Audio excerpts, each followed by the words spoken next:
Dans l'évangile de Jean, chapitre 8 et au verset 20, il est écrit « Jésus dit ces paroles enseignant dans le temple, au lieu où était le trésor, et personne ne le saisit parce que son heure n'était pas encore venue.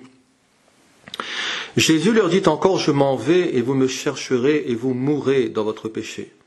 Vous ne pouvez venir où je vais. » Sur quoi les Juifs dirent « Se tuera-t-il lui-même » puisqu'il dit « Vous ne pouvez venir où je vais. » Et il leur dit, vous êtes d'en bas, moi je suis d'en haut. Vous êtes de ce monde, moi je ne suis pas de ce monde. C'est pourquoi je vous ai dit que vous mourrez dans vos péchés.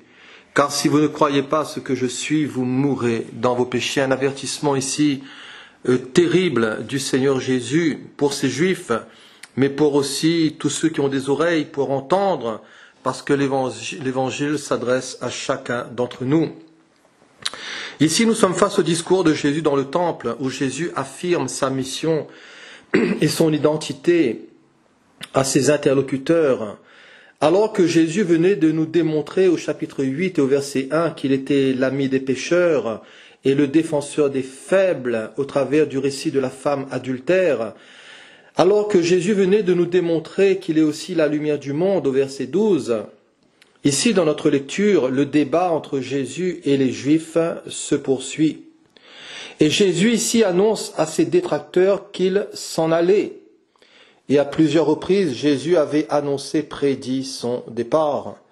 Dans Jean chapitre 7, il dira « Je suis encore avec vous pour un peu de temps, puis je m'en vais vers celui qui m'a envoyé. » Dans l'évangile de Jean, chapitre 13, Jésus dira « Petits enfants, je suis encore pour peu de temps avec vous. » Ici, dans notre lecture au verset 21, Jésus dira « Je m'en vais et vous me chercherez, et vous mourrez dans votre péché, et vous ne pouvez venir où je vais. » Sur quoi les Juifs dirent « Mais se tuera-t-il lui-même » Comme quoi nous pouvons écouter les paroles de Jésus sans en comprendre le sens. En réalité, Jésus n'allait pas se suicider, mais eux-mêmes, ces Juifs, allaient faire mourir le Seigneur.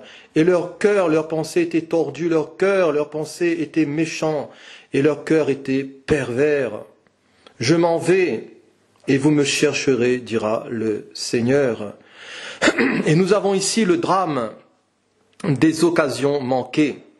Ces Juifs ici continuaient à chercher le Messie sans comprendre qu'il était déjà venu. Et même de nos jours en Israël, les Juifs continuent de chercher le Messie et sans qu'ils comprennent que le Messie est déjà venu. Le pire, c'est que beaucoup croient que Jésus est venu, mais ils ne le cherchent pas et ils sont indifférents. Beaucoup, voyez-vous, ne sont pas là avec Jésus, ils ne veulent pas de lui. Ils ne veulent pas, voyez-vous, que Jésus règne sur eux. Le drame des occasions manquées. Dans l'évangile de Luc, au chapitre 14, Jésus nous parlera de cette parabole du grand repas. Et il dira qu'un homme donna un grand souper et il invita beaucoup de gens. Et à l'heure du souper, il envoya son serviteur dire aux conviés, « Venez, car tout est déjà prêt. » Mais tous, unanimement, se mirent à s'excuser. Le premier lui dit, « J'ai acheté un champ et je suis obligé d'aller le voir. Excuse-moi, je te prie. » Un autre dit, « J'ai acheté 5 paires de bœufs et je vais les essayer, excuse-moi, je te prie. » Un autre dit, « Je viens de me marier et c'est pourquoi je ne puis aller. » Personne n'achète un terrain sans l'avoir vu au préalable. L'achat ici de ce terrain était conclu et cette affaire ne révélait ainsi aucun caractère urgent. Le terrain serait toujours là. De même, personne n'achète des bœufs sans les avoir essayés. Et nous sommes face ici à des excuses bidons. Et voyez-vous, dans notre génération, combien qui entendent l'évangile et qui ne font pas cas du Seigneur, de l'appel du Seigneur, combien qui remettent à demain, à plus tard, Seigneur, nous avons nos affaires, j'ai mon match de football, il faut que je me prépare pour mes vacances, Seigneur, je dois bâtir ma piscine, j'ai mon golf à jouer, Seigneur, j'ai un pique-nique. Et voyez-vous, beaucoup remettent à plus tard, beaucoup ne font pas cas du Seigneur. Et pourtant, c'est un message urgent. Notre génération sera ainsi durement jugée, vu la lumière reçue. Et aucune génération que la nôtre n'a été aussi inondée de l'évangile de notre Seigneur Jésus-Christ. Pour ces Juifs ici, leur rejet de la personne et de l'œuvre du Seigneur Jésus leur vaudrait de mourir dans leur péché. Verset 24, c'est pourquoi je vous ai dit que vous mourrez dans vos péchés. Car si vous ne croyez pas ce que je suis, vous mourrez dans vos péchés. Un avertissement ici solennel du Seigneur à propos du jugement à venir. Cher ami, toi qui m'écoutes, sais-tu qu'il y a un jugement à venir? L'apôtre Jean, dans sa vision, dira dans l'Apocalypse au chapitre 20, et l'apôtre verra, voyez-vous, un grand trône blanc, et il dira qu'il avait vu aussi celui qui était assis dessus. Faisant allusion au jugement dernier, il dira que la terre et le ciel s'enfuirent devant sa face, et il ne fut plus trouvé de place pour eux. Et je vis les morts, les grands et les petits qui se tenaient devant le trône, et des livres furent ouverts. Et un autre livre fut ouvert, celui qui est le livre de vie. Et les morts furent jugés selon leurs œuvres, d'après ce qui était écrit dans ces livres. La mer rendit les morts qui étaient en elle, la mort et le séjour des morts rendirent les morts qui étaient en eux, et chacun fut jugé selon ses œuvres. Puis la mort et le séjour des morts furent jetés dans les temps de feu. C'est la seconde mort, les temps de feu. Et quiconque ne fut pas trouvé écrit dans le livre de vie fut jeté dans les temps de feu. Quel jugement ici terrible! Je ne souhaite à personne de se tenir face à ce jugement du grand trône blanc. Ça sera un jugement horrible. La mer va rendre les morts qui étaient en elle, la mort et le séjour des morts vont rendre aussi les morts qui étaient en eux. Et le séjour des morts, c'est tout simplement une antichambre de l'enfer, où les âmes sont en attente d'être jugées. Et ensuite, voyez-vous, ils seront jugés et jetés dans les temps de feu. C'est là, secondement, le jugement à venir existe, et nous devons prendre ces choses très au sérieux. Dans quel camp seras-tu? Est-ce que tu seras à l'abri avec le Seigneur, ou est-ce que tu seras jeté aussi, toi, dans ces ténèbres, dans ces lieux de tourment? Invoque le Seigneur Jésus, tourne-toi vers Jésus et fais la paix avec Dieu par le sang de la croix.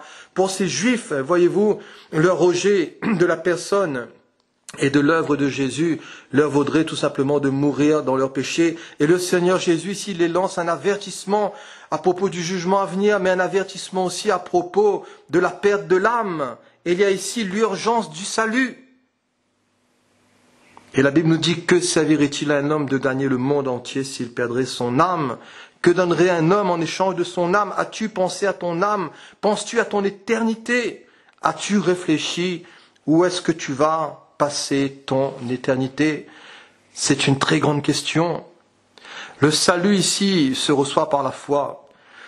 Car Jésus dira, si vous ne croyez ce que je suis, vous mourrez dans vos péchés. Et le plus grand péché consiste à ne pas croire en Jésus.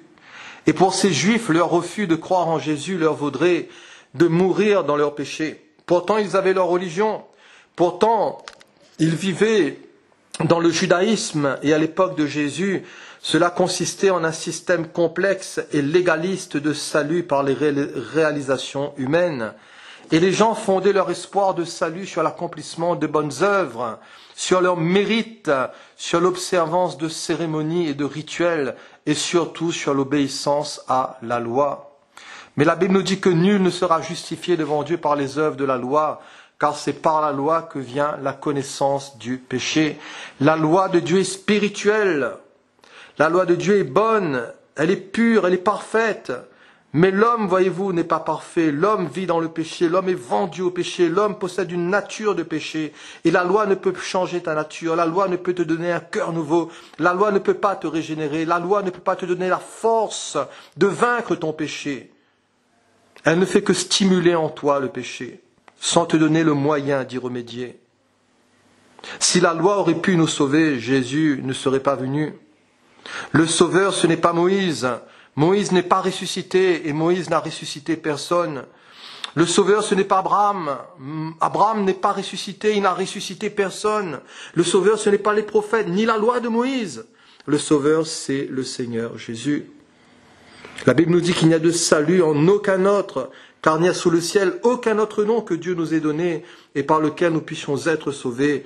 Et ce nom, c'est le nom de Jésus. La loi était un pédagogue tout simplement pour nous conduire à Christ. La Bible est formelle, tous ont péché et tous sont privés de la gloire de Dieu. Tout homme et toute femme sont condamnés à cause du péché. Il n'y a pas de juste, pas même un seul. Tous sont égarés, pervertis. Il n'en est aucun qui fasse le bien. Pas même un.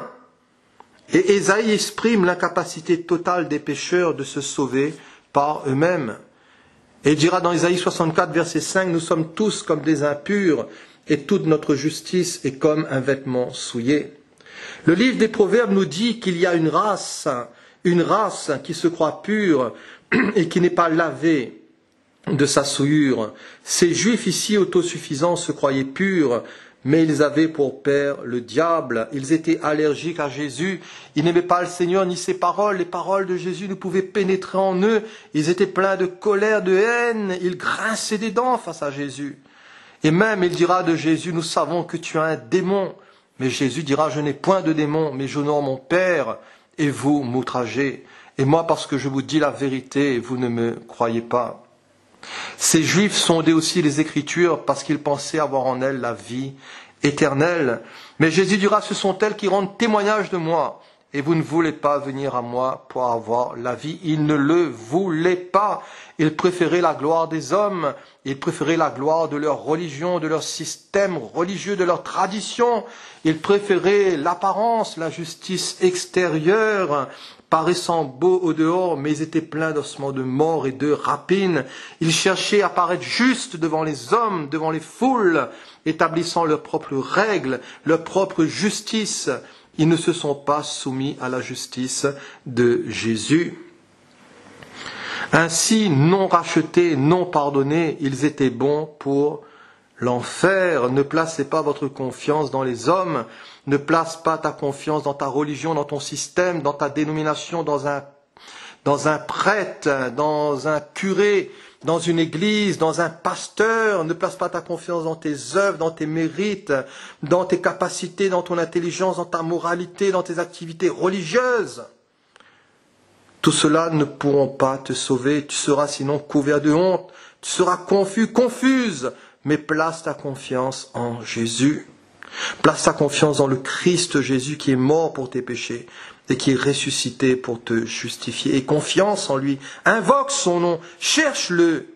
Demande-lui pardon pour tes péchés. Réconcilie-toi avec lui. Fais la paix avec Dieu sur le sang de la croix. Et quiconque invoquera le nom du Seigneur sera sauvé. Si vous ne croyez pas ce que je suis, vous mourrez dans vos péchés. Pour ces Juifs ici, leur rejet de la personne et de l'œuvre du Seigneur Jésus leur vaudrait de mourir dans leurs péchés. Au verset 23, Jésus dira, vous êtes d'en bas, moi je suis d'en haut. Vous êtes de ce monde, moi je ne suis pas de ce monde. Et Jésus ici signale que son origine et sa destinée sont opposées à celles de ces Juifs. Ils sont issus d'une sphère complètement différente de la sienne. Vous êtes d'en bas, vous êtes de ce monde, mais moi je suis d'en haut. Alléluia, le monde passe. Sa convoitise passe. Et ce monde, c'est un monde, voyez-vous, qui possède son propre système spirituel qui est mortel. Ce monde est contrôlé par Satan. L'apôtre Jean dira, nous savons que nous sommes de Dieu et que le monde entier est sous la puissance du malin. Le monde ne reconnaît pas la véritable identité de Jésus. Jésus, c'est la parole qui a été faite chair. Et elle était dans le monde, et le monde a été fait par elle, et le monde ne l'a point connue. Le monde ne reconnaît pas la véritable identité de Jésus. Le monde ne reconnaît pas aussi la véritable identité des croyants. Et l'apôtre dira, voyez de quel amour le Père nous a témoigné pour que nous soyons appelés enfants de Dieu. Et nous le sommes. Si le monde ne nous connaît pas, c'est qu'il ne l'a pas connu. Le monde ne connaît rien aussi de la personne du Saint-Esprit. Et Jean 14, le Seigneur dira, dans la promesse de l'envoi du Saint-Esprit, Jésus dira, et moi je prierai le Père, et il vous donnera un autre consolateur, afin qu'il demeure éternellement avec vous, l'Esprit de vérité que le monde ne peut recevoir, parce qu'il ne le voit point et ne le connaît point. Mais vous le connaissez car il demeure avec vous et il sera en vous. Quiconque n'a pas l'Esprit de Christ ne lui appartient pas. As-tu reçu l'Esprit de Jésus? As-tu été marqué par le Saint-Esprit? As-tu été scellé de Dieu? Si tu n'as pas l'esprit de Jésus, tu n'appartiens pas à Jésus. Demande à Jésus de venir habiter dans ton cœur. Demande-lui de te donner de son esprit, de te sauver. Demande-lui de te marquer. Demande-lui de te remplir de son Saint-Esprit. Et le Seigneur va te remplir aussi. Alléluia. Les croyants sauvés du monde sont dans le monde, sans faire partie du monde. Et nous pouvons rendre grâce à Dieu et nous pouvons rendre grâce au Seigneur qui nous a rendus capables d'avoir part à l'héritage des saints dans la lumière. Lui est le Seigneur qui nous a délivrés de la puissance des ténèbres et qui nous a transportés dans le royaume du Fils de son amour. Par la foi, nous sommes maintenant d'en haut. Par la foi, nous sommes dans un autre monde, dans une autre sphère. Nous sommes dans le royaume du Seigneur. Et Dieu nous a transportés dans son royaume par la foi. Et nous sommes maintenant assis avec Christ dans les lieux célestes. As-tu été transformé? As-tu été transporté dans ce royaume, cher ami? Es-tu né de Dieu? As-tu reçu Jésus dans ta vie? Il est important de le recevoir. Et il est important de goûter aussi à sa grâce. Dieu demande aussi aux croyants d'aller dans le monde afin de prêcher Jésus. Marc 16, allez par tout le monde et prêchez la bonne nouvelle à toute la création. Celui qui croira et qui sera baptisé sera sauvé. Celui qui ne croira pas, il sera condamné. Celui qui ne croira pas. La repentance et le pardon des péchés doivent être prêchés en son nom à toutes les nations. Et la Bible nous dit que vous recevrez une puissance, le Saint-Esprit survenant sur vous. Et vous serez mes témoins à Jérusalem, dans toute la Judée, dans la Samarie et jusqu'aux extrémités de la terre. Dans Acte 8, il nous est dit que Philippe, étant descendu dans la Samarie, y prêcha le Christ, non pas une religion, mais il a prêché Jésus, le message de Jésus, et les foules tout entières étaient attentives à ce qu'il disait. Les démons étaient délogés, les démons étaient expulsés des corps, les malades étaient guéris. Et il y eut une grande joie dans cette ville. Et la responsabilité du croyant consiste à délivrer tous ceux qu'on traîne à la mort, tous ceux qu'on va égorger. La Bible dit, sauve-les! Parce que voyez-vous, beaucoup périssent, beaucoup meurent dans leurs péchés, mais délivre-les! Parce que le Seigneur nous a donné pouvoir sur les serpents, sur les scorpions, sur toute la puissance de l'ennemi, afin d'apporter son message, qui est un message de salut, un message d'espoir, que le Seigneur puisse répandre par nous, et en tout lieu l'odeur de sa connaissance. Si vous ne croyez pas ce que je suis, vous mourrez dans vos péchés. À la lumière des œuvres de Jésus et du ministère de Jésus, ces Juifs restaient aveugles. Ils restaient dans l'obscurité, dans le noir et dans l'incrédulité. Et laissez-le, dira Jésus, ce sont des aveugles qui conduisent des aveugles. Et nous ne devons pas perdre notre temps avec les aveugles spirituels. S'ils ne veulent pas de Jésus, nous pouvons prier pour eux. Mais tournons-nous vers ceux qui ont de bonnes dispositions, sur ceux qui ont un cœur ouvert. Ne perdons pas notre temps et ne jetons pas nos perles au pourceau. Pour ces Juifs, ils ne connaissaient ni le Fils ni le Père. Pourtant, ils connaissaient l'Ancien Testament. Mais ce n'était pas suffisant, voyez-vous, il fallait y avoir la révélation du Fils, du Père, par le Saint-Esprit. Au verset 19, « Où est ton Père ?» Jésus répondit, « Vous ne connaissez ni moi, ni mon Père.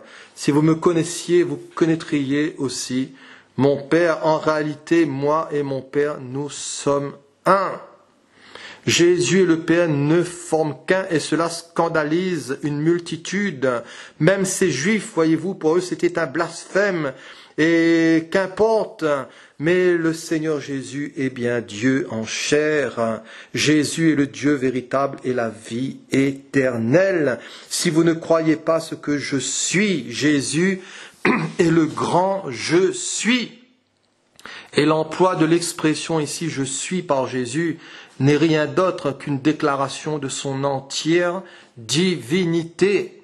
Et dans Exode 3, lorsque Moïse a demandé à Dieu quel était son nom, celui-ci a répondu « je suis celui qui suis ». Et Jésus s'applique à lui-même le tétragramme Yahvé, Yod et Vav et. Yahvé signifie salut, c'est lui qui est le salut. Et c'est lui qui procure le salut. C'est le Seigneur Jésus, c'est le Seigneur mon Dieu. Il n'y a de salut qu'en lui. Ceux qui rejettent Jésus rejettent le salut parce qu'ils rejettent Dieu. Jésus est Dieu. Et dans le psaume 23, David dira que l'Éternel est mon berger. Et Jésus dira dans Jean 10, je suis le bon berger. Une preuve de sa divinité. Dans le psaume 27, David dira, l'Éternel est ma lumière. Et dans Jean 8, Jésus dira, je suis la lumière du monde. Jésus est Dieu. Qui est Jésus pour toi? Qui est la personne de Jésus pour toi? Est-ce que tu le considères comme un faiseur de miracles? Comme quelqu'un qui nourrissait les foules? Est-ce que tu le considères juste comme un prophète ou un demi-dieu? Beaucoup de sectes modernes, comme les témoins de Jéhovah, ne reconnaissent pas la divinité de Jésus. Et c'est une très grave erreur. Que le Seigneur puisse les éclairer. Le chrétien authentique et le véritable chrétien, c'est celui qui croit toutes les révélations bibliques au sujet de la personne et de l'œuvre du Seigneur Jésus, à savoir qu'il est la deuxième personne éternelle de la triunité. Jésus est entré dans l'espace et le temps à titre de Dieu incarné. Il a été enfanté par la puissance du Saint-Esprit. Né d'une vierge, il a vécu une vie sans péché. Jésus échappe à la lignée adamique. Jésus a été crucifié pour nos péchés et il est ressuscité pour nous justifier. Jésus a été élevé, glorifié et il intercède pour nous auprès du Père et il reviendra en gloire. Rejeter ces vérités revient à adorer un autre Jésus. Rejeter ces vérités revient à être maudit de Dieu. Et dans Galates 1, verset 8, Paul dira, mais si nous-mêmes, si un ange du ciel viendrait vous annoncer un autre évangile que celui que nous vous avons annoncé, qu'il soit anathème, c'est-à-dire qu'il soit maudit. Si vous ne croyez pas ce que je suis, vous mourrez dans vos péchés. Si, il y a un si. Le si ici ouvre la porte de la vie dans le mur du péché. Et la parole nous dit que si tu crois, tu verras la gloire de Dieu. Si tu crois, invoque le Seigneur, cher ami.